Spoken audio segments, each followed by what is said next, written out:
Hello friends, welcome to my channel United Tutorial. चलिए शुरू करते हैं आज का हमारा ट्यूटोरियल। इनसाइड द एटम, यह चैप्टर हमारा चालू है, तो चलिए आगे बढ़ते हैं। अब तक हमने इस चैप्टर में Dalton's atomic model, Thomson's plum pudding model of atom और रुदरफोर्ड्स एटॉमिक मॉडल इनके बारे में देखा। और हमने लास्ट ट्यूटोरियल में क्या देखा था, थॉमसन का प्लम पुडिंग मॉडल क्या होता है, रुदरफोर्ड का एटॉमिक मॉडल क्या होता है, ये सारी चीजें देखी और इनके बीच का जो डिफरेंस है डाल्टन के एटॉमिक मॉडल का, थॉमसन के प्लम पुडिंग मॉडल का और रुदरफोर्ड के एटॉमिक मॉडल का, ये हमने लास्ट ट्यूटोरियल में देखा। तो चलिए आगे बढ़ते हैं। An established law of physics, an electrically charged body is revolving in a circular orbit, its energy decreases.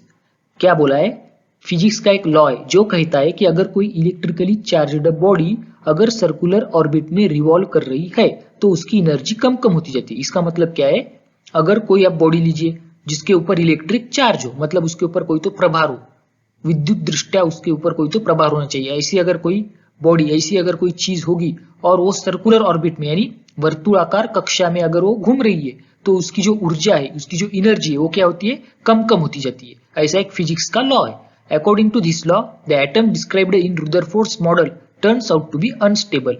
अगर इस लॉ को अगर हम देखेंगे तो इस लॉ के हिसाब से जो रुदरफोर्ड का एटॉमिक मॉडल है वो तो मतलब फेल हो जाएगा, क्योंकि रुदरफोर्ड के एटॉमिक मॉडल में इलेक्ट्रॉन क्या होते हैं, रिवॉल्व होते। इलेक्ट्रॉन क्या हो रहे, रिवॉल्व हो रहे। लेकिन इलेक्ट्रॉन क्या है, निगेटिवली चार्ज्ड पार्टिकल्स है, मतलब उनके ऊपर निगेटिव चार्ज है और वो क्या कर रहे हैं, सर्कुलर ऑर्बिट में रिवॉल्व हो रहे। इसका मतलब उनकी एनर्जी क्या होनी चाहिए, कम कम होनी चाहिए। किसके हिसाब से, इस लॉ के हिसाब से। लेकिन ऐसा होता है क्या, नहीं। तो मतलब जो रुदरफोर्ड का मॉडल है इस लॉ के हिसाब से देखा जाए तो क्या है, अनस्टेबल है, वो अस्थायी है, अस्थिर है। In reality however all atom except radioactive atom are stable.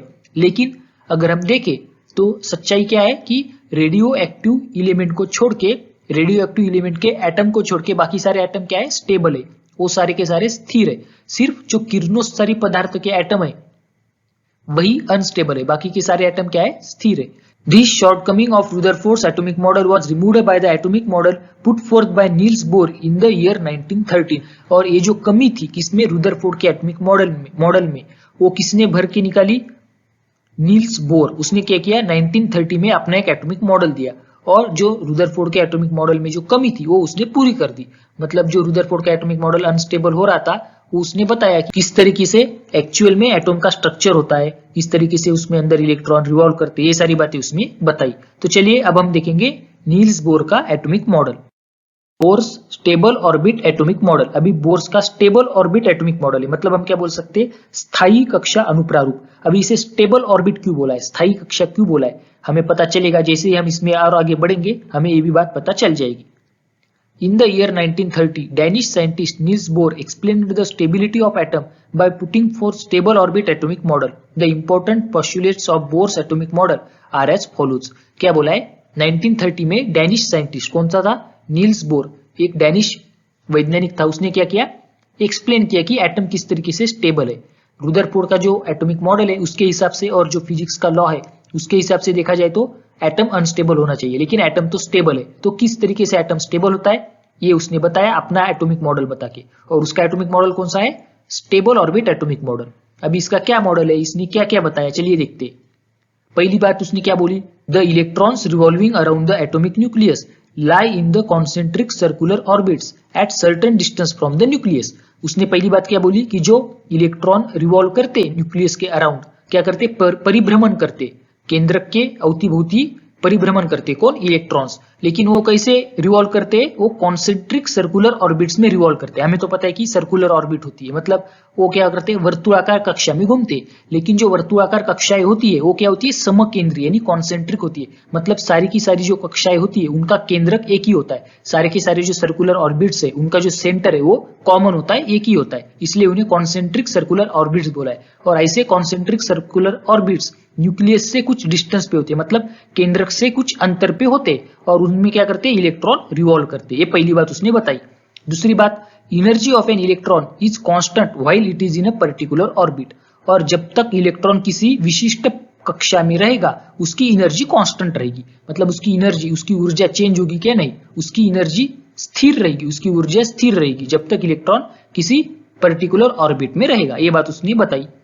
When an electron jumps from an inner orbit to an outer orbit, it absorbs energy equal to the difference of its energy level, and when it jumps from an outer orbit to an inner orbit, it emits energy equal to the difference of its energy level. अभी क्या बोला है, ज्यादा confusing लग रहा होगा आपको, लेकिन आपको सिंपल तरीके से बताता हूँ. अलग अलग ऑर्बिट होते, अलग अलग ऑर्बिट की अलग अलग एनर्जी होती है. जैसे अभी हमने देखा सेकंड पॉइंट कि अगर इलेक्ट्रॉन किसी ऑर्बिट में होगा तो उसकी एनर्जी कांस्टेंट होगी, और अलग अलग ऑर्बिट के लिए जो एनर्जी है वो अलग अलग होगी, क्योंकि अलग अलग ऑर्बिट है तो उनकी एनर्जी भी उस इलेक्ट्रॉन की उस ऑर्बिट में क्या होगी, अलग अलग होगी. और जब इलेक्ट्रॉन किसी इनर ऑर्बिट से आउटर ऑर्बिट में जंप करता है, मतलब किसी अंदर वाली कक्षा से किसी बाहर वाली कक्षा में जंप करता है, वो जाता है, तो क्या करता है, वो एनर्जी एब्जॉर्ब करता है, मतलब वो ऊर्जा शोषण करता है. और जब भी वो किसी बाहर वाली कक्षा से अंदर वाली कक्षा में आता है, तब वो क्या करता है, एनर्जी इमिट करता है, मतलब वो ऊर्जा क्या करता है, उत्सर्जित करता है. और जो ऊर्जा होती है वो किसके बराबर होती है, उन दो एनर्जी लेवल का जो डिफरेंस है उसके बराबर होती है. एनर्जी लेवल मतलब क्या बोल रहे हैं हम, उस पर्टिकुलर ऑर्बिट की एनर्जी.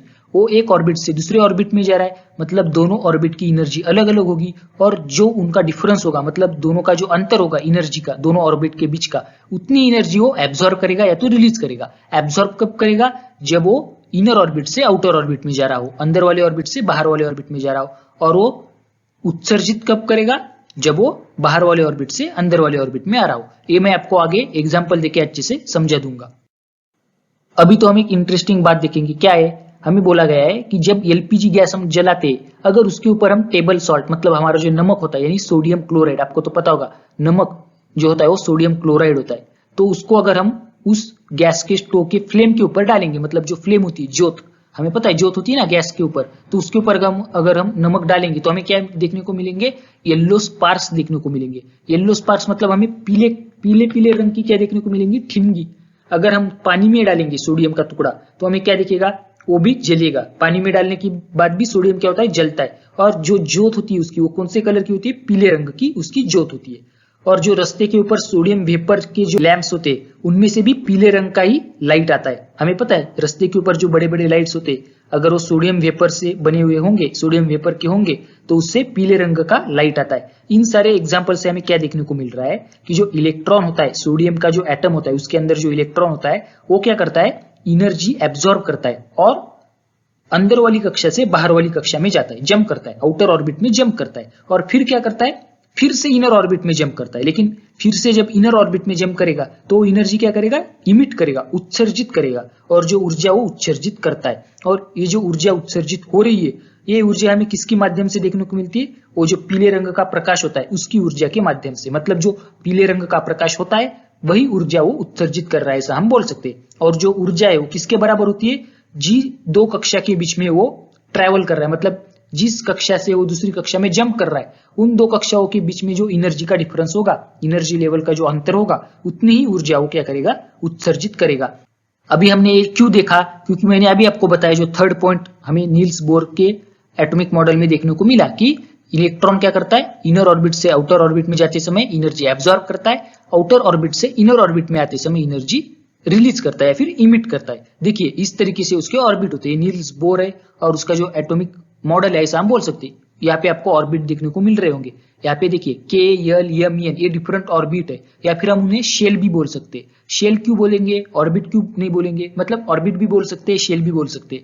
जनरली ये जो ऑर्बिट होते हैं वो 3 डायमेंशनल होते हैं, मतलब 3D होते हैं, 3D, तो इसलिए उन्हें शेल भी कहा जाता है. तो ये जो के एल एम एन, ये 4 शेल आपको दिखाई गई है. मतलब हम बोल सकते हैं पहली शेल, दूसरी शेल, तीसरी शेल और चौथी शेल, ऐसा हम बोल सकते हैं. 4 शेल आपको दिखाई गई है और बीच में पॉजिटिवली चार्ज न्यूक्लियस बताया गया है. अभी जो मैंने आपको बताया इलेक्ट्रॉन कैसे जंप करता है, देखिए मैं आपको एग्जांपल देके बताता हूँ. आपको 4 शेल दिख रही होंगी, के एल एम एन. अगर आप सपोज कीजिए इलेक्ट्रॉन क्या कर रहा है, के शेल से एल शेल में जा रहा है, मतलब इनर ऑर्बिट से आउटर ऑर्बिट में जा रहा है.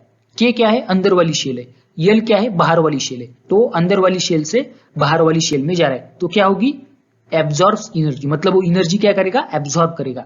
जब वो अंदर वाली शेल से बाहर वाली शेल में जाएगा वो ऊर्जा शोषण करेगा. और आप कंसीडर करिए वो क्या कर रहा है, एन शेल से एम शेल में आ रहा है. इसका मतलब हम क्या बोलेंगे, वो बाहर वाली कक्षा से अंदर वाली कक्षा में आ रहा है, आउटर ऑर्बिट से इनर ऑर्बिट आ रहा है. तब एनर्जी क्या होगी, वो इमिट करेगा. तब एनर्जी क्या करेगा, वो इमिट करेगा. आपको अच्छे से समझ में आ गया होगा. अंदर वाली शेल से बाहर वाली शेल जाता है तो एनर्जी एब्जॉर्ब करता है, बाहर वाली शेल से अंदर वाली शेल में आता है तो एनर्जी को इमिट करता है, उत्सर्जित करता है। तो ये सारा क्या हुआ, बोर्स का स्टेबल ऑर्बिट एटॉमिक मॉडल। अभी आपको पता ये भी चल गया होगा कि उसे स्टेबल ऑर्बिट एटॉमिक मॉडल क्यों कहते हैं, क्योंकि उसके जो ऑर्बिट होते हैं उनमें जो इलेक्ट्रॉन की एनर्जी होती है वो कांस्टेंट होती है और इसी की वजह से इलेक्ट्रॉन वहां पे स्टेबल होता है, ऐसा हम बोल सकते हैं। उसने स्टेबल ऑर्बिट एटॉमिक मॉडल दिया, उसने बताया कि इलेक्ट्रॉन अगर किसी स्पेसिफिक ऑर्बिट में होगा तो अब उसकी एनर्जी क्या होगी, कांस्टेंट होगी। उसकी एनर्जी तभी चेंज होगी, वो तभी एब्जॉर्ब करेगा या तो रिलीज करेगा जब वो अपनी ऑर्बिट चेंज करेगा।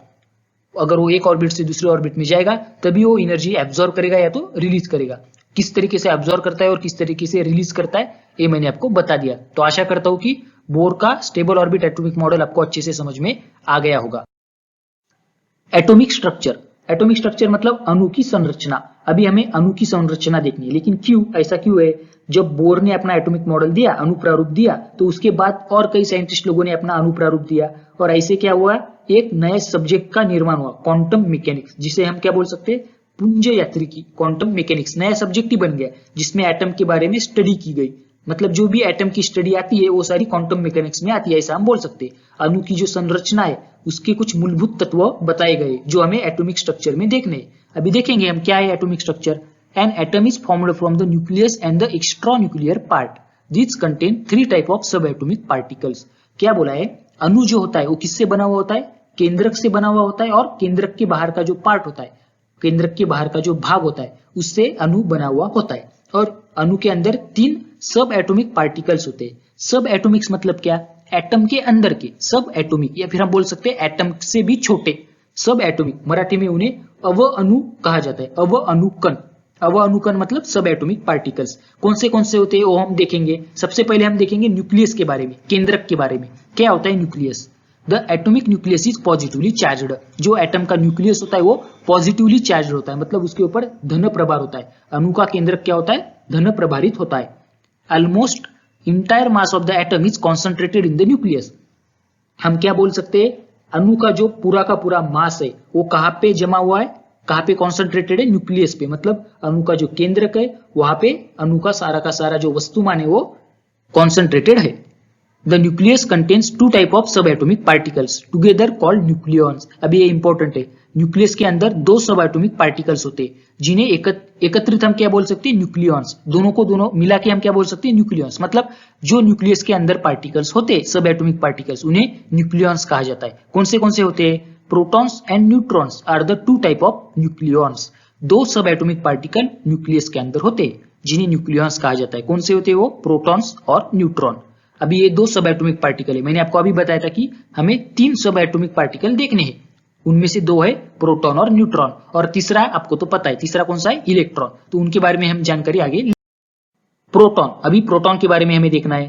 Proton is a positively charged sub atomic particle in the atomic nucleus. Proton क्या है, positively charged sub atomic particle है। मतलब प्रोटॉन एक ऐसा कण है जो किसमें आता है, एटम के अंदर आता है। अणु के अंदर वो कण रहता है, इसलिए उसे सब एटॉमिक पार्टिकल कहा गया है। और वो पॉजिटिवली चार्ज्ड है, मतलब उसके ऊपर कौन सा प्रभार है, धन प्रभार है।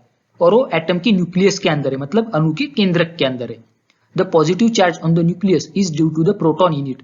न्यूक्लियस हमने देखा था, न्यूक्लियस जब देखा तब हमने क्या देखा, न्यूक्लियस पॉजिटिवली चार्ज्ड होता है। न्यूक्लियस के ऊपर धन प्रभार होता है, किसकी वजह से, प्रोटॉन की वजह से, क्योंकि उसके अंदर पॉजिटिवली चार्ज्ड प्रोटॉन्स होते हैं, इसलिए न्यूक्लियस भी क्या है, पॉजिटिवली चार्ज्ड है, ऐसा हम बोल सकते हैं।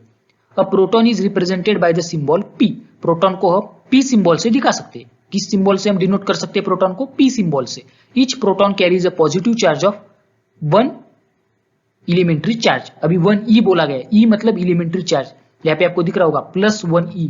+1e मतलब हम बोल सकते हैं एलिमेंट्री चार्ज, या फिर चार्ज का एक यूनिट है, ऐसा हम बोल सकते हैं, जिसकी वैल्यू आपको आगे दी गई है।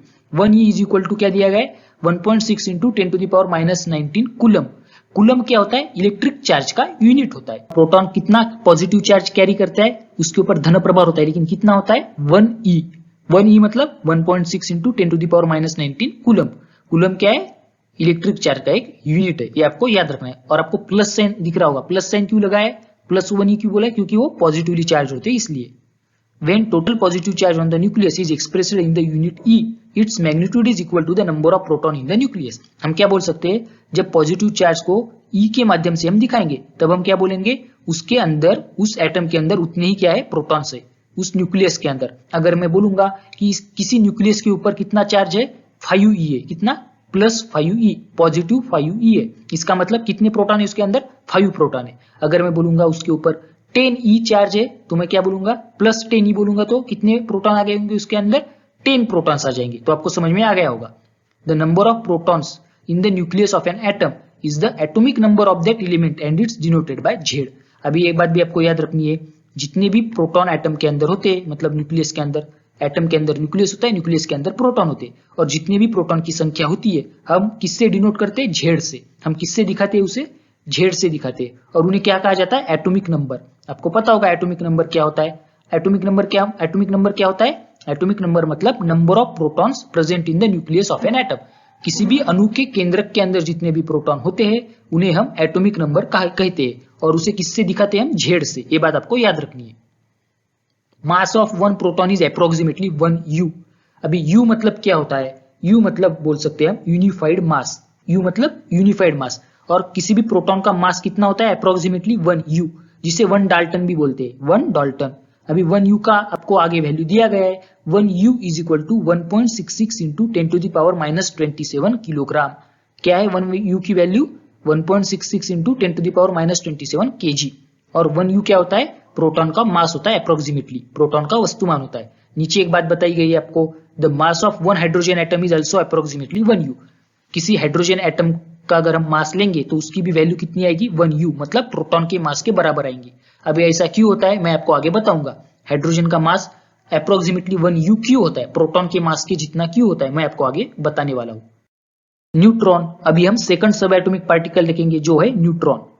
Neutron is an electrically neutral sub atomic particle and is denoted by the symbol N। Neutron जो होता है वो इलेक्ट्रिकली न्यूट्रल होता है, मतलब विद्युत दृष्टया वो उदासीन होता है, उसके ऊपर कोई भी चार्ज नहीं होता, ना पॉजिटिव चार्ज होता है ना निगेटिव चार्ज होता है। वो क्या होता है, इलेक्ट्रिकली न्यूट्रल होता है, और स्मॉल n से हम उसे डिनोट कर सकते हैं। The number of neutron in the nucleus is denoted by the symbol capital N। हम न्यूट्रॉन की जो नंबर है न्यूक्लियस के अंदर, हम किससे डिनोट करते हैं, कैपिटल N से। मतलब जितनी संख्या होती है न्यूट्रॉन की न्यूक्लियस के अंदर वो हम कैपिटल N से दिखा सकते हैं। Atomic nuclei of all the elements except hydrogen with atomic mass 1 U contain neutrons. क्या बोला है, सारे के सारे एटम्स में क्या होता है, न्यूट्रॉन्स होते हैं, सिर्फ हाइड्रोजन एटम में न्यूट्रॉन नहीं होता। और ऐसा हाइड्रोजन एटम जिसका मास 1 U है, जिसका एटॉमिक मास क्या है, 1 U है, उसके अंदर न्यूट्रॉन नहीं होता। बाकी सारे एटम में न्यूट्रॉन्स होते, सारे एटम के न्यूक्लियस में न्यूट्रॉन्स होते। मैंने आपको अभी बताया था कि हाइड्रोजन का मास 1 U क्यों आता है, क्योंकि देखिए हाइड्रोजन में क्या होता है, न्यूट्रॉन होता ही नहीं है। हाइड्रोजन में सिर्फ प्रोटॉन और इलेक्ट्रॉन होते हैं, तो प्रोटॉन का मास कितना है, 1 U है, तो हाइड्रोजन एटम का मास भी कितना बन जाएगा, 1 U बन जाएगा, क्योंकि उसके अंदर न्यूट्रॉन नहीं होते। The mass of the neutron is approximately 1 U which is almost equal to that of proton. जो न्यूट्रॉन का मास होता है वो भी प्रोटॉन के मास के लगभग बराबर ही होता है, जो कि 1 U होता है, 1 यूनिफाइड मास। उसकी वैल्यू कितनी होती है, मैंने आपको अभी बताया था, कितनी होती है, 1.66 इंटू 10⁻⁻27 kg। देखिए अब अगर हाइड्रोजन के अंदर न्यूट्रॉन होता तो हाइड्रोजन एटम का मास कितना होता, न्यूट्रॉन का 1 U होता है, प्रोटॉन का 1 U होता है, तो कितना हो जाता, 1 U प्लस 1 U 2 U हो जाता। कितना हो जाता टोटल, 2 U। लेकिन कितना है हाइड्रोजन एटम का मास, 1 U है, क्योंकि उसके अंदर न्यूट्रॉन नहीं है, सिर्फ प्रोटॉन है। और इलेक्ट्रॉन भी होते हैं, लेकिन इलेक्ट्रॉन का मास हम बोल सकते हैं निग्लिजिबल होता है, वो हम आगे देखने वाले हैं। एक्स्ट्रा न्यूक्लियर पार्ट, अभी एक्स्ट्रा न्यूक्लियर पार्ट देखेंगे। अभी पहले हमने 2 सब एटॉमिक पार्टिकल्स देख लिए, प्रोटॉन और न्यूट्रॉन, जो कि न्यूक्लियस के अंदर होते हैं, उन्हें न्यूक्लियॉन्स कहा जाता है क्योंकि वो न्यूक्लियस के अंदर होते हैं। अब हमें देखना है एक्स्ट्रा न्यूक्लियर पार्ट, मतलब न्यूक्लियस के बाहर वाला भाग। कौन सा होता है न्यूक्लियस के बाहर वाला भाग, the extra nuclear part in the atomic structure includes electrons revolving around the nucleus and the empty space in between the nucleus and the electron. अब जो एक्स्ट्रा न्यूक्लियर पार्ट होता है उसके अंदर क्या आते हैं, इलेक्ट्रॉन्स आते हैं, क्योंकि वो न्यूक्लियस के अंदर नहीं होते, वो न्यूक्लियस के बाहर होते हैं। और कुछ एम्प्टी स्पेस भी आती है, मतलब कुछ मोकली जगह भी रहती है, किसके अंदर, न्यूक्लियस और इलेक्ट्रॉन के बीच में। इलेक्ट्रॉन, अभी हमें इलेक्ट्रॉन देखना है, ये थर्ड सब एटॉमिक पार्टिकल है। Electron is a negatively charged sub atomic particle and is denoted by symbol E negative. E के ऊपर दिखा सकते हैं, E के ऊपर निगेटिव मतलब इलेक्ट्रॉन, और निगेटिवली चार्ज्ड होता है, हमें पता है उसके ऊपर ऋण प्रभार होता है, ऋण प्रभार या फिर ऋण प्रभार जो भी है उसके ऊपर होता है। Each electron carries 1 unit of negative charge. कितना चार्ज होता है इलेक्ट्रॉन के ऊपर, -1E। हमने देखा था कि जो प्रोटॉन होता है उसके ऊपर +1E चार्ज होता है और जो इलेक्ट्रॉन है उसके ऊपर -1 चार्ज है। बस फर्क कितना है, प्रोटॉन के ऊपर पॉजिटिव चार्ज है, इलेक्ट्रॉन के ऊपर निगेटिव चार्ज है।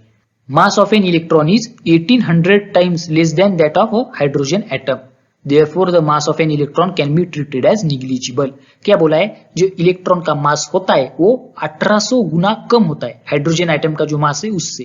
हाइड्रोजन एटम के मास से इलेक्ट्रॉन का मास 1800 गुना कम होता है, छोटा होता है, और इसीलिए उसे निग्लिजिबल हम बोल सकते हैं। निग्लिजिबल मतलब नगण्य, हम उसको नगण्य की तरह इस्तेमाल करते हैं, मतलब हम उसको गिनते ही नहीं है, वो नगण्य है क्योंकि बहुत छोटा होता है। कितना छोटा होता है, 1800 गुना छोटा होता है हाइड्रोजन एटम के मास से। और हाइड्रोजन एटम का मास कितना होता है, 1U, जो कि प्रोटॉन का मास है। मतलब सीधी सी बात है, इलेक्ट्रॉन का मास क्या होगा, प्रोटॉन के मास से बहुत छोटा होगा। कितना छोटा, लगभग 1800 गुना छोटा। Electron in the extra nuclear part revolve in the discrete orbits around the nucleus. ये तो हमें पता है, इलेक्ट्रॉन क्या करते हैं, अलग अलग ऑर्बिट में न्यूक्लियस के बहुताल परिभ्रमण करते, घूमते वो। The energy of an electron is determined by the shell in which it's present. क्या बोला है, जो इलेक्ट्रॉन की एनर्जी होती है वो किससे पता चलती है, वो कौन से शेल में है। हमने देखा था किसमें, नील्स बोर का जो एटॉमिक मॉडल है उसने बताया था कि इलेक्ट्रॉन अगर किसी स्पेसिफिक ऑर्बिट में होगा तो उसकी एनर्जी कांस्टेंट होगी, और किसके ऊपर डिपेंड है वो किस ऑर्बिट में है। अभी यहाँ पे शेल बोला है, ऑर्बिट बोल सकते हैं हम या फिर शेल भी बोल सकते हैं। शेल क्यों बोला है, क्योंकि वो जो ऑर्बिट का स्ट्रक्चर होता है वो कैसा होता है, 3D होता है, 3 डायमेंशनल होता है, इसलिए उन्हें शेल भी कहा जाता है। तो बात आपको क्या याद रखनी है कि जो इलेक्ट्रॉन की एनर्जी होती है वो उस इलेक्ट्रॉन कौन से शेल में है उसके ऊपर डिपेंड होता है। The number of electron in the extra nuclear part is equal to the number of proton in the nucleus, that is Z। Therefore electrical charges are balanced and the atom is electrically neutral. क्या बोला है, जो electron की संख्या होती है extra nuclear part में वो किसके बराबर होती है, जो प्रोटॉन की संख्या होती है न्यूक्लियस के अंदर। मतलब एटम के न्यूक्लियस के अंदर जितने प्रोटॉन होते हैं, एटम के न्यूक्लियस के बाहर उतने ही इलेक्ट्रॉन होते हैं। और कितने होते हैं, हम किससे डिनोट करते हैं उसे, Z से। हमने देखा था जो नंबर ऑफ प्रोटॉन्स होते हैं उन्हें हम Z से डिनोट करते हैं, तो हम नंबर ऑफ इलेक्ट्रॉन्स को भी Z से डिनोट कर सकते हैं क्योंकि दोनों की संख्या इक्वल होती है। और इसीलिए जो एटम है वो क्या होता है, इलेक्ट्रिकली न्यूट्रल होता है, मतलब वो विद्युत दृष्टया उदासीन होता है, क्योंकि सेम पॉजिटिव चार्ज है उसके ऊपर उतने ही निगेटिव चार्ज है। मतलब जितना पॉजिटिव चार्ज है उतना निगेटिव चार्ज है, जितने प्रोटॉन्स है उतने ही इलेक्ट्रॉन्स है, और इसीलिए एटम क्या होता है, इलेक्ट्रिकली न्यूट्रल होता है। तो ये हो गया इलेक्ट्रॉन के बारे में। तो हमने क्या क्या देखे, हमने 3 सब एटॉमिक पार्टिकल्स के बारे में देखा। कौन से सब एटॉमिक पार्टिकल्स देखे हमने, प्रोटॉन, न्यूट्रॉन और इलेक्ट्रॉन। अभी हमें क्या करना है, प्रोटॉन, न्यूट्रॉन और इलेक्ट्रॉन इनके बीच का डिफरेंस देखना है। मतलब अगर हम इन्हें कंपैरिजन में देखेंगे तो आपको और आसान जाएगा इनके बारे में जानने के लिए। पहली बात, प्रोटॉन और न्यूट्रॉन क्या होते हैं, न्यूक्लियस के अंदर होते हैं, इसलिए उन्हें न्यूक्लियॉन्स कहा जाता है। और जो इलेक्ट्रॉन होते हैं वो न्यूक्लियस के बाहर होते हैं, मतलब वो एक्स्ट्रा न्यूक्लियर स्पेस में होता है इलेक्ट्रॉन। प्रोटॉन क्या क्या प्रॉपर्टीज है प्रोटॉन की, पहले तो उसके ऊपर पॉजिटिव चार्ज होता है जो हम +1e से डिनोट करते हैं, और जो प्रोटॉन है वो न्यूक्लियस के अंदर होता है, दूसरा पॉइंट। तीसरा पॉइंट, उसका जो मास है वो अप्रोक्सीमेटली किसके बराबर है, 1U। 1U मतलब हम बोल सकते हैं यूनिफाइड मास, या फिर उसे डाल्टन भी बोलते हैं। और उसकी वैल्यू कितनी है, मैंने आपको बताया था, 1U की वैल्यू कितनी है, 1.66 × 10⁻⁻27 kg। और जो नंबर ऑफ प्रोटॉन्स होते हैं उसे हम Z से डिनोट करते हैं। किससे डिनोट करते हैं, Z से। ये हो गया प्रोटॉन के बारे में। न्यूट्रॉन के बारे में, इलेक्ट्रिकली न्यूट्रल होता है, उसके ऊपर कोई भी चार्ज नहीं होता, वो उदासीन होता है। Located in nucleus of atom, वो भी एटम के न्यूक्लियस के अंदर होता है, और उसका मास भी अप्रोक्सीमेटली 1U के बराबर ही होता है। तो ये हो गया प्रोटॉन और न्यूट्रॉन के बारे में, जो कि न्यूक्लियस के अंदर होते हैं और इसीलिए उन्हें न्यूक्लियॉन्स कहा जाता है। अभी इलेक्ट्रॉन के बारे में देखिए, चार्ज निगेटिव होता है जो -1e से हम दिखा सकते हैं, प्रोटॉन का +1e, इलेक्ट्रॉन का -1e। Located in extra nuclear part, electron extra nuclear part में होता है, मतलब न्यूक्लियस से बाहर होता है। मास क्या है उसका, निग्लिजिबल है, इलेक्ट्रॉन का मास निग्लिजिबल, अभी हमने देखा था नगण्य है, क्योंकि लगभग 1800 गुना कम होता है, किससे, प्रोटॉन के मास से, इसलिए उसे हम निग्लिजिबल कंसिडर कर सकते हैं। नंबर ऑफ इलेक्ट्रॉन्स Z से डिनोट कर सकते हैं, क्योंकि हमें पता है नंबर ऑफ प्रोटॉन्स और नंबर ऑफ इलेक्ट्रॉन्स इक्वल होते हैं, और इसीलिए एटम क्या होता है, इलेक्ट्रिकली न्यूट्रल होता है। अभी लास्ट वाला पॉइंट क्या बोला, इलेक्ट्रॉन के अंदर रिवॉल्व अराउंड न्यूक्लियस, जो इलेक्ट्रॉन होते हैं वो न्यूक्लियस के अराउंड रिवॉल्व करते, परिभ्रमण करते। ये तीनों को ऐसे दिखाने का मतलब क्या है, आपको आसानी से समझ में आ जाए तीनों के बीच का डिफरेंस क्या है, आप कंफ्यूज ना हो, इसलिए मैंने आपको इस तरीके से बता दिया। सारे के सारे जो हमने पॉइंट्स अब तक देखे, अगर आप वो लिख के लोगे तो आपको और अच्छे से समझ में आ जाएंगे। ये चैप्टर बहुत बड़ा है, इसलिए मैं कहूंगा जो भी पॉइंट्स मैं आपको बता रहा हूँ यहाँ पे, सारे के सारे पॉइंट्स आपको नोट डाउन करके लीजिए, क्योंकि आपको बाद में वो आसान जाएगा पढ़ाई करने के लिए। तो आज के लिए हम यहाँ पे रुकते हैं, अब इसके आगे वाला जो पार्ट है हम नेक्स्ट ट्यूटोरियल में देखेंगे। अगर आपको ये वीडियो अच्छा लगा तो वीडियो को लाइक कीजिए, आपके दोस्तों के साथ शेयर कीजिए और चैनल को सब्सक्राइब करना मत भूलिए। चैनल को सब्सक्राइब कीजिए और नोटिफिकेशन बेल को ऑन कीजिए ताकि आपको टाइम पे नोटिफिकेशन मिलता रहे।